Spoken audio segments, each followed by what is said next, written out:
E aí, gurizada, estamos de volta aqui agora estudando a sucessão ecológica, que a gente insere dentro ainda do assunto ecologia. O que é uma sucessão ecológica?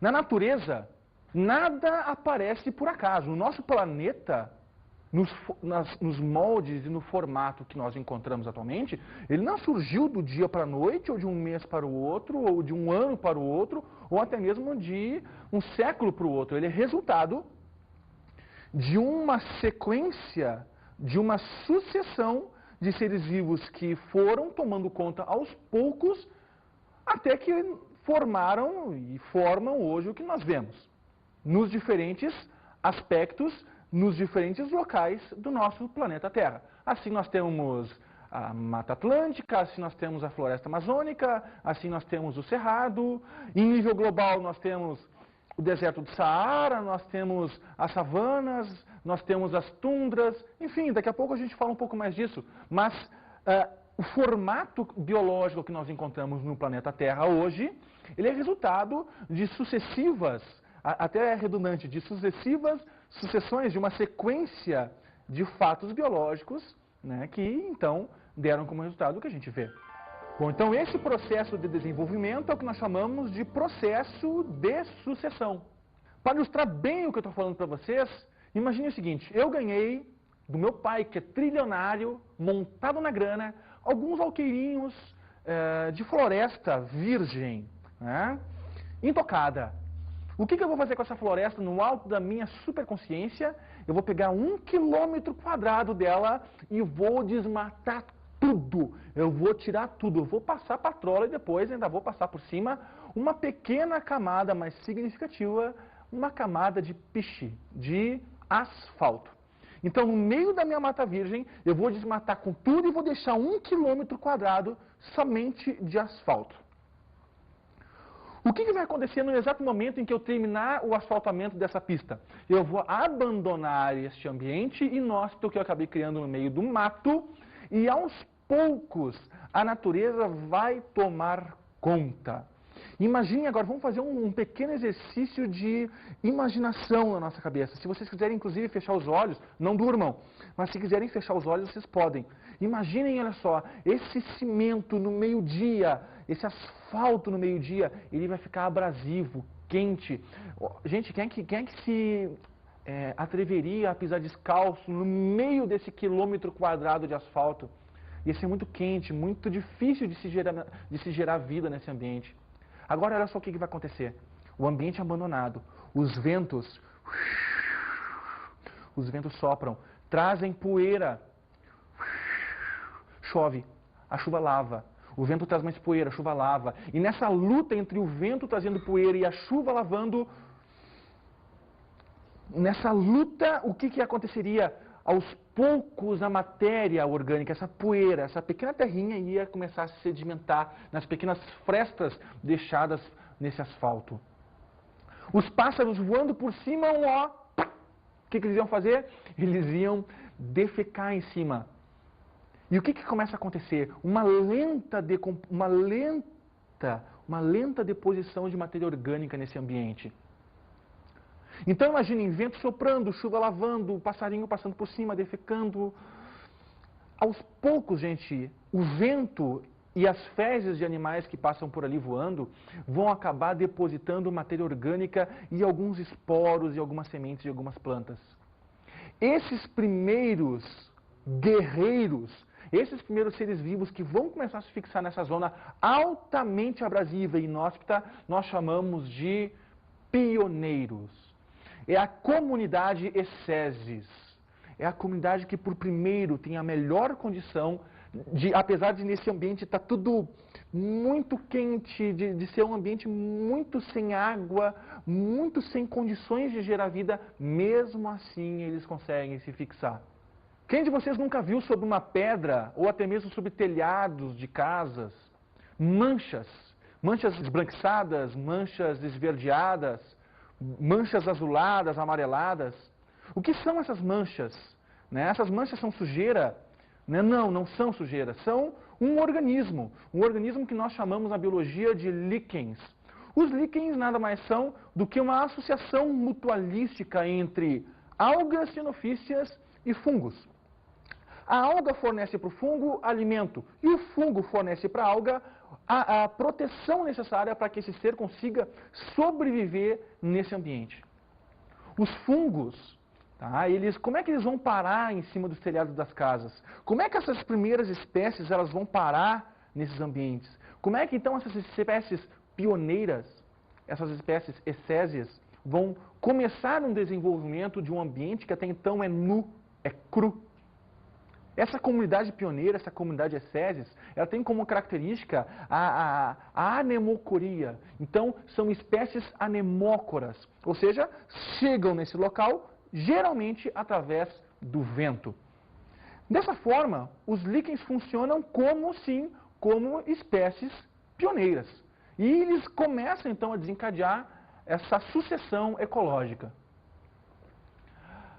Qual é a característica que nós vemos numa comunidade primária, numa comunidade ecésias? Nós temos uma relação de produção muito maior do que o consumo. Como é que eu, enquanto organismo, me desenvolvo? Como é que uma população, enquanto população, se desenvolve? No momento em que eu estou colocando mais energia para dentro do que tirando. Como é que eu engordo? Como é que eu tento engordar? As gurias, por favor, não tentem fazer isso, né? Mas o que acontece com os homens ou com alguma pessoa que é muito magra e que quer engordar? Ela tem que botar mais energia para dentro do corpo do que liberar essa energia. E dessa forma, o nosso corpo, o nosso organismo acaba se desenvolvendo. Numa população, pode ser vegetal, pode ser animal, o que for, para uma população se desenvolver, ela precisa seguir a mesma regra. Ou seja, ela tem que ter mais entrada do que saída. E o que nós já vimos lá atrás na ecologia, nas pirâmides? Nós vimos que sempre na base de uma pirâmide existe o ser chamado produtor. E em cima, consumidores. O detalhe é que essa população, essa comunidade pioneira, ela tem que ser mais produtiva do que consumidora. Não que ela não consuma, sim, ela consome. Mas para ela conseguir se desenvolver, ela tem que ter uma relação produção muito maior do que o consumo. Senão não sobra energia para ela se manter nesse ambiente inóspito e ela não consegue se reproduzir e se multiplicar nesse ambiente. Vamos continuar a imaginar aquele ambiente asfaltado que eu criei para vocês, que eu ganhei do meu pai, que é trilionário. O que acontece então? Vai chegar um momento em que a matéria orgânica ela vai conseguir se depositar de forma convincente no ambiente. Os animais e as graminhas que começam a surgir por ali, gente, a partir da morte dos que já estavam, ou seja, mais decomposição no ambiente, e através de mais esporos e mais sementes trazidas por outros animais, começam a germinar. Uma pequena graminha germinou. Aí, como o sol do meio-dia é muito quente, ela não conseguiu resistir, morreu, decompôs. E aí daqui a pouco chega outro animal, mais semente, mais esporos, mais germinação, mais não resiste, mais morre. Vocês estão percebendo que mesmo que apesar do insucesso que essas espécies que conseguiram chegar ali, germinaram e mais morreram, elas servem de cama, de forro para espécies depois começarem a germinar também? A morte das que não tiveram sucesso vai servir de matéria orgânica para aquelas outras que também podem não ter sucesso, mas que vão surgir de matéria orgânica para aquelas que vão ter um pouquinho mais de sucesso. Até que uma camada agora de matéria orgânica conseguiu ser finalmente formada. Vamos ver um pouquinho das imagens dos líquens? Então olha essas imagens que estão no seu vídeo. Nós vemos agora um conjunto de manchas, essas manchas que eu havia comentado com vocês, que são os líquens. À medida que eles vão se desenvolvendo, morrendo, eles vão servindo de arcabouço, de caminhas, de forro para outras espécies, como, por exemplo, até mesmo musgos. Musgos bem resistentes à temperatura e à falta de umidade, que também existem na natureza. Então, essas espécies elas começam a formar uma maior biodiversidade. Vamos ver a próxima imagem. Então, nessa imagem, tu percebe o quê? Tu percebe que, apesar dessa planta ela estar rodeada de um ambiente inóspito, existem as condições para que ela sobreviva de acordo com a matéria orgânica que já se criou de sucessões anteriores para ela. Então, agora, o que nós temos aqui? Ó? Nós temos um ambiente que sofreu uma agressão e que está sendo literalmente colonizado agora por espécies ecésias, por espécies pioneiras, que nós vemos aqui nas setas do desenho, nas setas da figura. Numa comunidade pioneira, SESI, nós temos uma baixa biodiversidade. Então, gente, o desenvolvimento de uma comunidade pioneira se dá através de sucessos e insucessos das plantas. Então, vamos voltar para aquela nossa imaginação do nosso quilômetro quadrado de asfalto. Então, as espécies vêm carregadas pelo vento, vêm carregadas pelos outros animais, elas germinam, morrem, muito calor, muito seco, mas a morte provoca a formação de adubo, que serve de lâmina orgânica para vir outras sementes pelo vento, outras sementes pelos pastos, e tudo isso recomeça até que, finalmente, nessa comunidade pioneira, nessa comunidade SESI, existe a viabilidade de germinar uma semente maior, um arbusto. E a partir desse arbusto se gera sombra. E todas aquelas espécies que gostariam de um pouquinho mais de sombra vão começar a vir com tudo. E aí finalmente começa então a comunidade série, a série primária. A série que vai dar origem a realmente agora uma maior biodiversidade, uma maior abundância. Agora nós temos arbustos de pequeno porte nessa comunidade série primária. E o que vai acontecer? Essa comunidade série primária ela vai ser, então, o estopim, o gatilho para espécies que agora precisam de um pouco mais de água. Nós agora percebemos animais circulando por esse meio. Não formiguinhas, mas animais de maior porte, como algumas aranhas, ratos, algumas serpentes. Os gaviões estão lá em cima procurando a presa, já conseguem observar uma biodiversidade, uma fauna muito mais rica. E agora, como tem mais sombra e tem mais matéria orgânica decomposta mesmo no meio, cupinzeiros, formigueiros e outros insetos vão tomar conta deste local. E agora, a comunidade série secundária,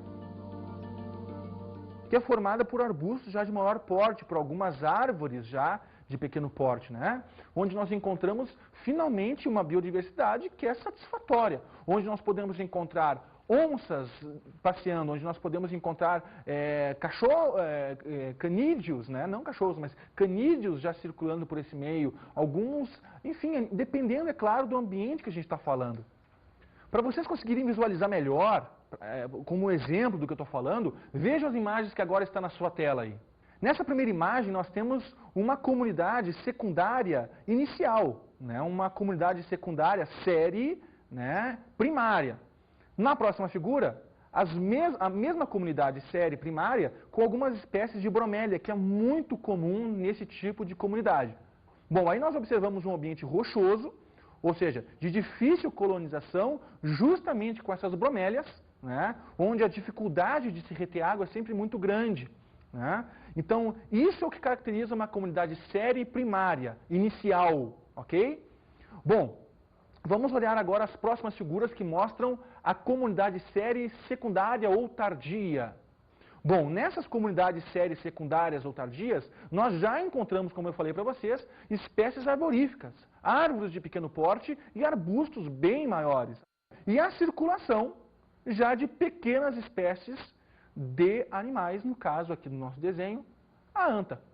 Quando finalmente essa comunidade começa a atingir o seu equilíbrio, é que nós damos o nome de comunidade clímax. A comunidade clímax é aquela que consegue finalmente um equilíbrio entre a produção e o consumo. Então, o equilíbrio é a chave do negócio. Muitas pessoas confundem e dizem que somente uma mata atlântica ou uma floresta amazônica, aquele ambiente onde tem muita árvore, muita abundância, é um ambiente clímax. Quando, na verdade, isso é um engano. O ambiente clímax é todo aquele ambiente em que existe um equilíbrio, ou seja, um número de energia que entra igual ao número de energia que sai, de acordo com o que nós estudamos antes nas pirâmides energéticas. Então, eu tenho uma relação autótrofos, seres produtores, heterótrofos, equivalente.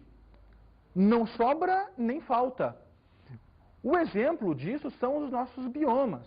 Então, nós temos vários tipos de biomas na Terra. Nós temos, de cima para baixo, né, lá dos polos até a linha do Equador, nós temos a tundra, nós temos as taigas, nós temos os campos, como por exemplo as savanas, o cerrado, nós temos as florestas tropicais e nós temos os desertos.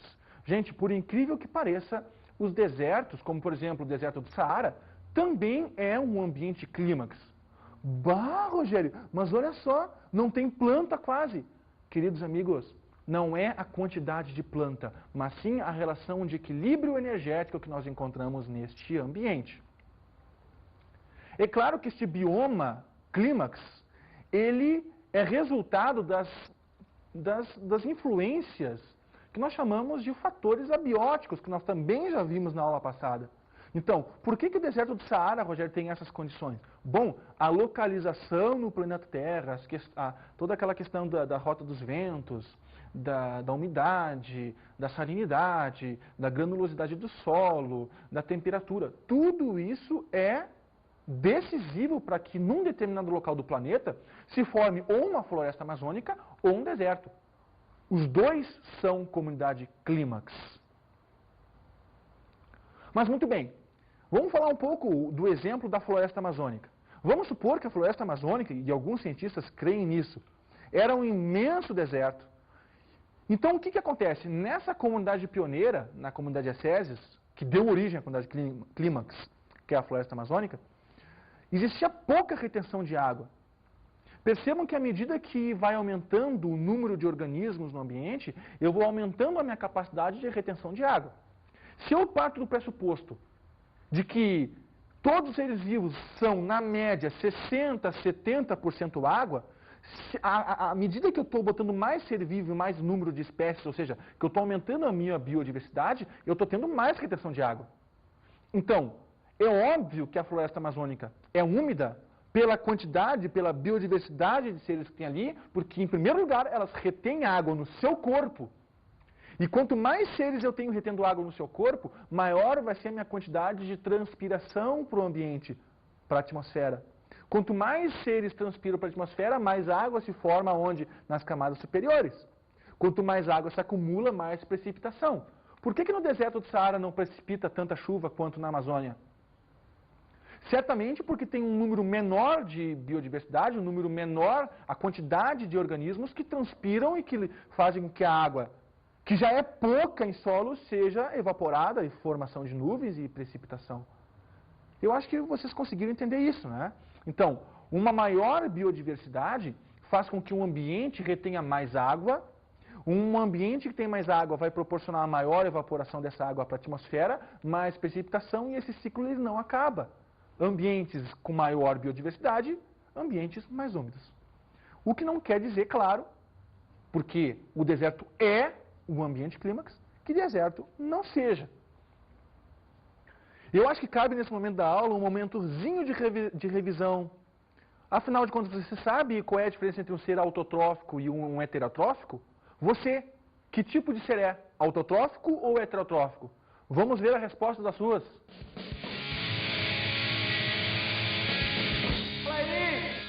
Vamos ver se essa galera tá afinada. Me diga uma coisa, quem sabe que são seres heterotróficos e seres autotróficos? Heterotróficos é que não produzem seu próprio alimento. Autótrofos produzem seu próprio alimento. Tá certo. E você, é heterotrófico ou autotrófico?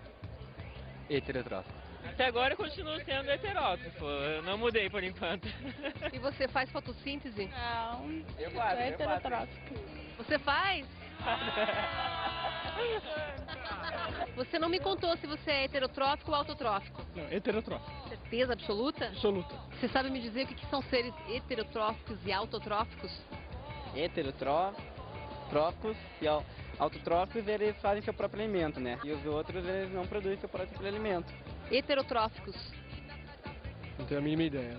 Heterotróficos são seres vivos que não conseguem transformar a energia luminosa em energia química, pois não conseguem realizar a fotossíntese e fabricar seus próprios alimentos. Os autotróficos são seres vivos, como as plantas, que têm a capacidade de fabricar as suas próprias substâncias nutritivas através do processo fotossintético, em que a energia luminosa é transformada em energia química. Você pode ver que existe uma certa confusão entre algumas pessoas dos conceitos de autotrófico e heterotrófico. Então tenham na sua mente isso. Autotrófico produz o seu próprio alimento, seres fotossintéticos, base da cadeia alimentar.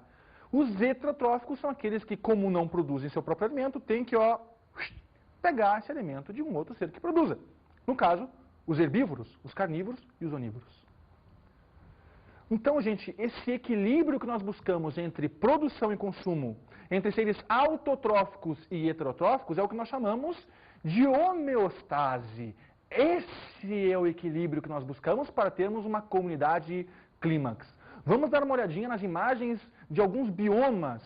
Essa comunidade clímax que você vê no seu televisor é uma clássica floresta tropical. Vejam a abundância e a biodiversidade vegetal e a quantidade de água que está retida neste bioma. Na próxima figura, nós vemos os desertos, né? Por incrível que pareça, existe toda uma fauna e uma flora que vivem, né, enterrados ou que vivem justamente nesse ambiente tão seco e tão inóspito. Na próxima figura nós vemos os campos. E os campos podem ser tanto savanas na África como o cerrado aqui do nosso Brasil. Vejam que existe realmente essa relação, né, de pastagens altas, de algumas árvores, né, esparsas, que caracterizam esse bioma. E essa aí é uma clássica floresta de coníferas, o que nós chamamos também de taiga, típica do hemisfério norte. Próxima figura, a tundra.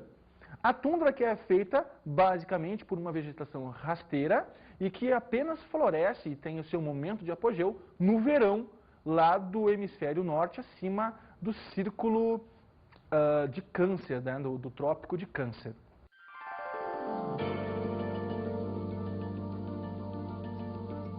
Agora nós vamos falar um pouco sobre como funciona essa sucessão ecológica em ambientes aquáticos, né? Então, a eutrofização é a palavra-chave para que essa sucessão ecológica tenha justamente essa passagem no meio aquático.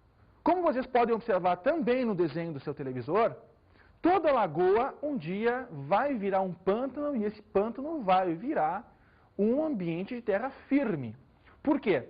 Porque nós vemos nessa lagoa uma constante produção, uma constante deposição de matéria orgânica no seu fundo, fazendo com que ela fique, ao longo dos milhares de anos, cada vez mais rasa, onde plantas que antes eram aquáticas, agora, por existir uma fina lâmina d'água, consiga estabelecer nesse ambiente plantas que são plantas típicas de solo mesmo, de solo, no mínimo, muito úmido. Então, algas que vão começar a dar lugar a juncos, que vão dar lugares então a gramíneas e que vão gerar toda uma floresta em torno deste mesmo ambiente.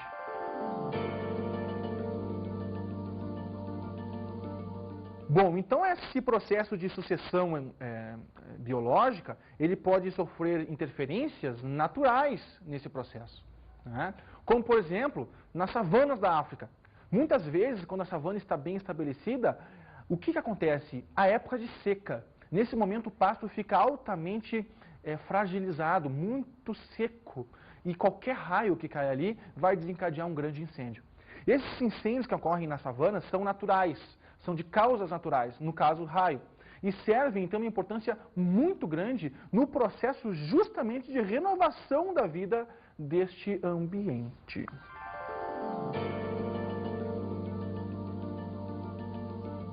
De outra forma, esse processo de sucessão biológica, de sucessão ecológica, ela pode ser quebrada, ela pode ser interferida pela ação do homem, pela ação da sociedade, pela ação cretina e pela ação sempre ambiciosa do homem em busca do lucro, ou por relaxamento mesmo. O primeiro caso é aquele caso que eu citei para vocês no início da aula, que eu ganhei alguns alqueires e resolvi desmatar 1 km² e asfaltar tudo para fazer um grande estacionamento de shopping center. Então o que aconteceu? Eu peguei todo aquele processo natural de desenvolvimento e ceifei, quebrei ao meio com a minha ação gananciosa. O resultado disso é que a natureza vai ter que novamente se reconduzir da estaca zero até ela tentar, se eu deixar, se estabelecer de forma clímax novamente. Essa figurinha que vai entrar agora no seu televisor mostra exatamente uma floresta de pinheiros e que sofreu a ação da devastação. Vocês percebam que pode parecer pouca coisa, mas no momento em que uma árvore, ou que 2, ou que 3, ou 4, ou uma clareira se forma no meio da mata, eu estou propiciando agora para aquelas espécies rasteiras mais luz, mais calor, mais temperatura, elevação da temperatura, enfim, eu estou modificando aquele ambiente que ela tinha criado. Eu estou modificando aquele ambiente em que essas espécies estavam adequadas ao seu desenvolvimento. E todo o processo de regeneração daquela clareira na mata vai ter que se refazer. Vamos dar uma olhadinha na outra figura que eu tenho para vocês aí. Então agora nessa figura esquemática, o que nós vemos? Nós vemos a devastação causada pelo homem e agora vocês percebem que a luz ela incide de forma direta nessas espécies rasteiras que nós temos aqui. Ou seja, existe sim uma alteração daquele ambiente que era o chamado ambiente ótimo para essas espécies se multiplicarem e gerar uma abundância muito maior. Da mesma forma, quando nós falamos de ambientes aquáticos, o homem, com a sua ação de desleixo, ele acaba lançando nos rios e lagos o quê? Matéria orgânica em decomposição, o esgoto, as fezes, que servem de alimento para os micro-organismos que ali estão. Então, aumenta a biodiversidade, aumenta a produção dessas águas, aumenta a quantidade de sedimentação no fundo dos lagos e os lagos vão ficando cada vez mais eutrofizados, né? Existe uma ação de eutrofização dos lagos e rios, acelerando aquele processo natural de um lago um dia vir se tornar um pântano e um dia vir a se tornar uma floresta. Bom, vindo no sentido contrário de todas essas tendências de destruição, existem pessoas, existem legisladores que se preocupam com a preservação de ambientes que hoje, né, já respiram mais aliviados justamente pela criação de parques de conservação. Por que se cria um parque de conservação? Vamos dar uma olhadinha na entrevista que a gente preparou especialmente para vocês. Bom, muitas pessoas se perguntam, né, qual que é a razão de se conservar ou de se preservar a natureza. E não é uma resposta muito simples, já que ela pode ser dada analisando diferentes contextos e diferentes necessidades de se conservar a natureza. O que as pessoas têm mais a intimidade, né, que elas têm, que é mais atinge mais as pessoas, é você falar nos recursos naturais dos quais a gente depende. E quando eu falo nisso, eu estou falando em água, solo, a qualidade do ar, enfim, minerais, substâncias que são usadas como extraídas de plantas medicinais ou de alguns animais. Então isso é o que toca mais diretamente as pessoas. Mas se nós analisarmos essa situação da conservação da natureza num nível mais amplo, num nível mais abrangente, a gente começa a pensar um pouco até, de uma certa forma, assim, filosoficamente, né? E começa a ver que outras espécies também têm o direito à vida, né? E acho que essa deveria ser a razão do porquê a gente conservar a natureza. É para garantir que a Terra, com os seus 4 a 5 bilhões de anos, continue na sua marcha normal, né? Continue na sua evolução normal e que as espécies tenham direito à vida, que os processos que regem a natureza, os processos que mantêm a natureza, continuem atuantes, né? Existem várias iniciativas de conservação da natureza, de preservação da natureza. Essas iniciativas partem tanto do poder público quanto da iniciativa privada, né? E certamente uma das iniciativas mais eficientes para a conservação da natureza são as chamadas áreas protegidas, que no Brasil especificamente ganharam um apelido, né, como a gente costuma dizer, que são as unidades de conservação, né? As unidades de conservação elas podem tanto ser implantadas, estabelecidas pelo poder público, como eu já falei, como pela iniciativa privada. E as pessoas conhecem normalmente essas unidades de conservação com o nome de parques, reservas, estações ecológicas, florestas nacionais, enfim, são vários os nomes que se usam, diferentes categorias de proteção que se usam para justamente qualificar essas áreas, e cada categoria dessas tem um objetivo específico e uma forma, né, de gerenciamento específica. Quando eu falei da iniciativa privada, eu estava me referindo especificamente às reservas particulares do patrimônio natural, que são conhecidas popularmente como RPPNs, né, a sigla que justamente traduz essa categoria de área protegida. Nesse caso, nós temos no Brasil diversas iniciativas bem-sucedidas, outras em início ainda de implantação, principalmente capitaneadas, né, principalmente coordenadas por organizações não governamentais que atuam na área ambiental e que adquirem e implantam áreas privadas com diferentes finalidades. Atualmente, uma das finalidades que mais tem gerado essa demanda de criação de reservas particulares é a exploração do chamado ecoturismo, né? Então, ou turismo de natureza, ou turismo de aventura, né? Existem várias terminologias que designam essa categoria de turismo em contato com a natureza. Então, essa tem sido uma justificativa bastante comum para a criação de reservas particulares. Enquanto as reservas públicas, né, criadas pelo poder público, elas têm outras funções, muitas vezes além simplesmente do ecoturismo. Vejam a importância, então, da criação dos parques e as reservas biológicas no nosso Brasilzão, né? Então, o motivo pelo qual se cria um parque, uma reserva, e que se impede a entrada de pessoas nesse parque, não é por nada, não é por besteira. A natureza, diante da devastação, diante dos problemas que o homem mesmo causa para ela precisa desse tempo sozinha, com ela mesma. Ela precisa desse tempo para se curtir, para ela voltar a sentir o ambiente de forma adequada, para ela voltar a se regenerar e, quem sabe mesmo, até voltar a formar o que era antes. Percebam que a natureza leva milhões de anos para chegar ao fim desse processo. E o homem, em minutos, em dias, acaba com todo um ambiente. Então, a criação de reservas, de parques de proteção ambiental é o que a natureza precisa para voltar a se restabelecer. O que é uma comunidade séria ou secundária? Esse é um caô, esse é um detalhe importante para a aula de hoje também, né? Toda vez que já existe uma comunidade estabelecida e o homem degrada, ela volta não a se estabelecer do nada, mas ela volta a se estabelecer já de uma camada orgânica, já de algumas ervas, de algumas espécies que estão ali estabelecidas de animais e de plantas. E aí ela volta como uma comunidade já diretamente secundária ou séria. Muito cuidado com o que a gente vai fazer daqui por diante, porque no momento que você assistiu essa aula, a sua responsabilidade pela consciência criada aumenta. Lá em Porto Alegre, para citar o exemplo, né, desse caso para vocês, existe a Reserva do Lami. A Reserva do Lami ela foi criada com base na extinção ou no risco de extinção de uma espécie chamada efedra. A efedra é uma plantinha que vocês estão vendo no vídeo, né, que gera uma florzinha muito bonitinha e que é da onde se extrai uma substância chamada efedrina e que serve como um estimulante.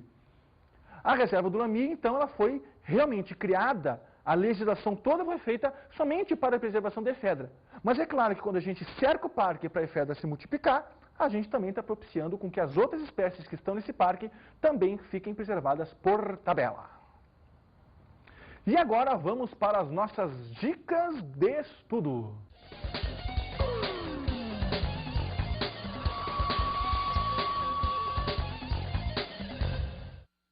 Bom, a dica de estudo que eu vou dar para vocês é mais uma ação social. O que acontece muitas vezes em época junina, soltar balões? O que acontece nas épocas de seca no cerrado? Pessoas, motoristas que passam pela estrada e jogam um toco de cigarro aceso.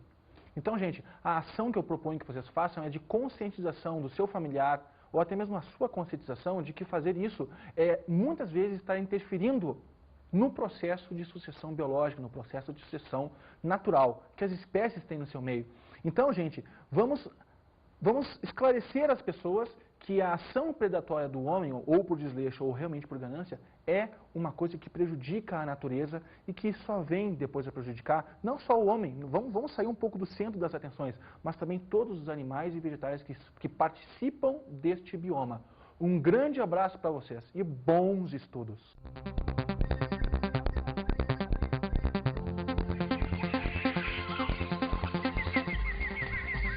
Na aula de hoje, falamos sobre o processo de sucessão. E todas as etapas que fazem parte desse processo, desde a comunidade Ecésis pioneira até a comunidade Clímax. E observamos a interferência humana no processo. E como é importante que a gente tome atenção para o ambiente que nos cerca. Bons estudos!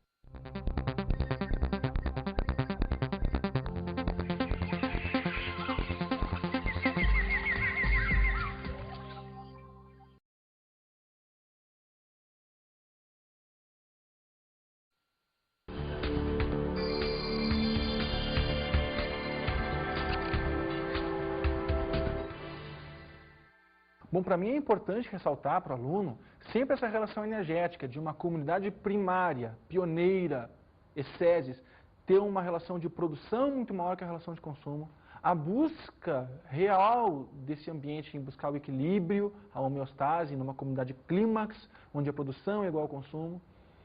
Mas também é importante desfazer para o aluno essa imagem de que uma comunidade clímax é só uma floresta tropical, como por exemplo a floresta amazônica, onde nós temos biomas muito bem constituídos aqui na Terra e que são equilibrados, e que pode ser sim um deserto, que pode ser sim uma tundra, que pode ser sim uma floresta de coníferas ou campos.